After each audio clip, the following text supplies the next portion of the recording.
운전을 하다가 갑자기 앞지르거나 급제동을 하는 차 때문에 놀란 가슴 쓸어내린 경험 한 번씩은 있으시죠? 종종 대형 사고로 이어지는 난폭 운전을 잡기 위해서 경찰이 각종 대책을 내놨습니다.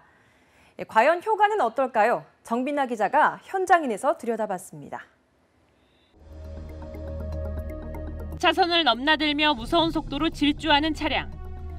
결국 마주오던 차량을 들이받습니다.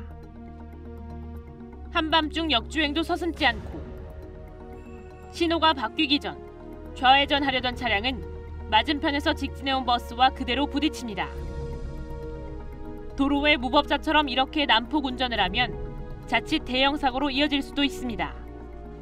지난해 9월 서울 강서구의 한 삼거리인데요. 버스 앞부분이 산산조각 났고 구급대원들은 다급하게 승객들을 구조합니다.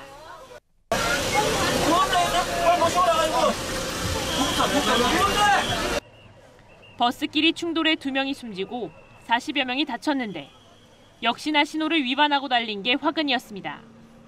우리나라의 운전은 다른 나라에 비해서 상급 운전, 급출발, 급가속, 급정지가 몸에 배어 있습니다. 배려가 없고 양보가 좀 부족한 운전 방법이기 때문에 난폭 운전이 이렇게 심각한 사회 문제로 떠오르자 경찰은 대대적인 단속에 들어갔고 최근에는 이른바 암행 순찰차까지 투입했습니다. 암행 순찰차는 앞뒤로 경광등과 전광판이 숨겨져 있습니다. 그리고 이렇게 경찰 마크를 떼었다 붙였다 할 수 있어서 겉으로 보기에는 일반 승용차와 다르지 않은데요. 어떻게 순찰차로 변신하는지 제가 단속 현장을 동행해 보겠습니다.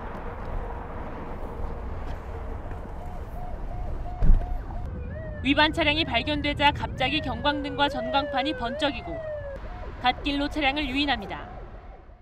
배가 좀 땡겨가지고 땡겨보면 꼴떡꼴떡 하더라고요. 근데 뭔가 하고 보니까 단속에 적발되자 오히려 항의하는 운전자도 있습니다. 경찰 차도 아닌데 갑자기 이렇게 하는 것도 처음 봐. 경찰은 운전자들의 난폭 운전 등 법규 위반 심리가 자연스레 억제될 것으로 보고 있습니다. 주변에 경찰 순찰 차량이 없더라도 법규 위반 차량은 언제 어디서든지 단속될 수 있다는 경각심을 경험함으로써 모든 운전자들이 안전하게 운전할 수 있는 난폭 운전에 대한 처벌도 대폭 강화됐는데요. 지금까지는 사고가 나지 않으면 단순 교통법규 위반으로 분류돼 몇만 원의 범칙금만 물리는 데 그쳤지만 이제부터는 9가지 위반 행위 가운데 2 이상을 연달아 하거나 하나의 행위를 반복하면 형사처벌 받게 됩니다. 실제로 지난달 개정안이 시행된 이후 난폭 운전 혐의로 입건된 사례만 벌써 1000여 건. 운전자들의 불만이 적지 않은 건 사실입니다. 옆에서 볼 때 답답한 그런 운전자들 빼놓고는 융통성 있는 운전자들은 거의 대부분이 난폭운전죄의 전과자가 될 가능성이 높다는 데 문제가 있습니다. 전국적인 통일된 기준이 필요해요. 이런 비판에도 난폭 운전을 근절하는 첫걸음은 운전자 개개인이 갖고 있는 나쁜 운전 습관을 고치는 것이라는 데는 이견이 없는데요. 혹시 오늘도 무의식적으로 과속하거나 신호 위반을 하진 않으셨나요? 지금까지 현장인이었습니다.